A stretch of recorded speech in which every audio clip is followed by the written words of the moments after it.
25-26 বছর বয়স হয়ে গেল, ভাত ডাল ডিম সিদ্ধ আলু সিদ্ধ এই সাধারণ রান্নাগুলো তুই করতে পারিস না?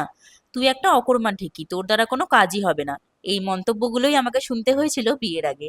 হাই, আমি অনিতা, আমার নতুন পেজের আরো একটি ভিডিও তোমাদের জন্য। সত্যি কথা বলতে আমি নিজে একসময় রান্নাঘরে ঢুকতেই পারতাম না। বাবার বাড়িতে যখন মায়ের সঙ্গে থাকতাম, মা আমাকে রান্নাঘরে ঢুকতেই দিত না। কারণ আমি নাকি কাজ করার থেকে বেশি কাজ আরো বাড়িয়ে দিতাম। আমি জানি না কেন আমার হাত দিয়ে তেল পড়ে যেত, লবণের কৌটো পড়ে যেত, আটা পড়ে যেত, মানে রান্নাঘরে ঢুকলেই আমার দ্বারা কোনো না কোনো কাণ্ড হয়েই যেত।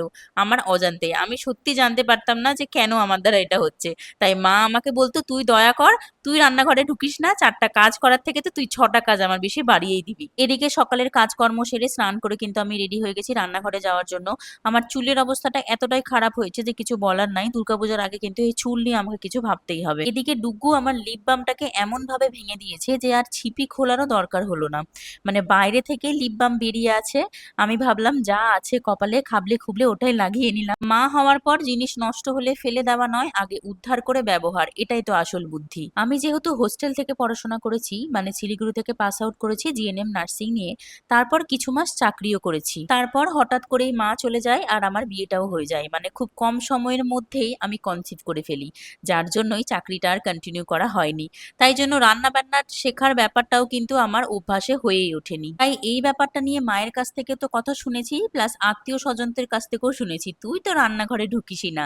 তখন সত্যি হয়তো আমি পারতাম না, কিন্তু আজ এত বছর পর পিছনে তাকালে বুঝি পারতাম না আর পারি না এই দুটো কিন্তু এক জিনিস নয়। বিয়ের পর শ্বশুর বাড়িতেও প্রথম দিকে খুব একটা আমি কিছুই পারতাম না। মালদায় থাকাকালীনও বুঝতাম না কোন কাজটা আগে করব, কিভাবে করব। একটা করতে গিয়ে আর একটা পড়ে যেত, রান্না করতে গিয়ে তরকারি পড়ে যেত, এইভাবেই কিন্তু আস্তে আস্তে শিখেছি। তারপর কলকাতায় যখন নিজের সংসার হলো, তখন নিজের ঘরটা নিজে সামলাতে সামলাতে বুঝলাম আসলে মেয়েরা অনেক কিছুই শিখে যায়, শুধু সময় আর পরিস্থিতিটা দরকার।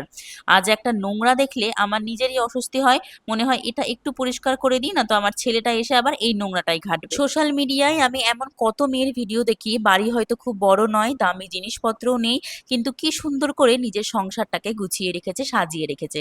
কারণ পরিষ্কার পরিচ্ছন্ন থাকা কিন্তু আসলে টাকার ব্যাপার নয়, এটা হলো অভ্যাসের ব্যাপার। আজ আর একটা সময়ের পর নিজের সংসারটা যখন নিজের হবে, মানে অনেককেই কিন্তু বাইরে বরের কাজের সূত্রে একা থাকতে হয়, যার জন্য একাই তাদেরকে সামলাতে হয়। তখন মনে হয় এটা একটু পরিষ্কার করে রাখি, এটা একটু গুছিয়ে রাখি, আজকে ভালো কিছু রান্না করি। তাই একটা মেয়ে 25-26 বছর বয়সে কিছু না পারলেও তাকে অকর্মা বলে দেওয়া কিন্তু উচিত নয়। হয়তো সে তখন শেখেনি, কারণ তার পরিস্থিতি তখন সেরকম ছিল না। কিন্তু সময়ের সঙ্গে সেই মেয়েটাই একদিন নিজের সংসার একা হাতে সামলে নিতে পারে। কারণ মেয়েরা পারে না এটা সত্যি নয়, মেয়েরা অনেক কিছুই পারে, শুধু কখনো কখনো নিজের সেই ক্ষমতাটা চিন্তা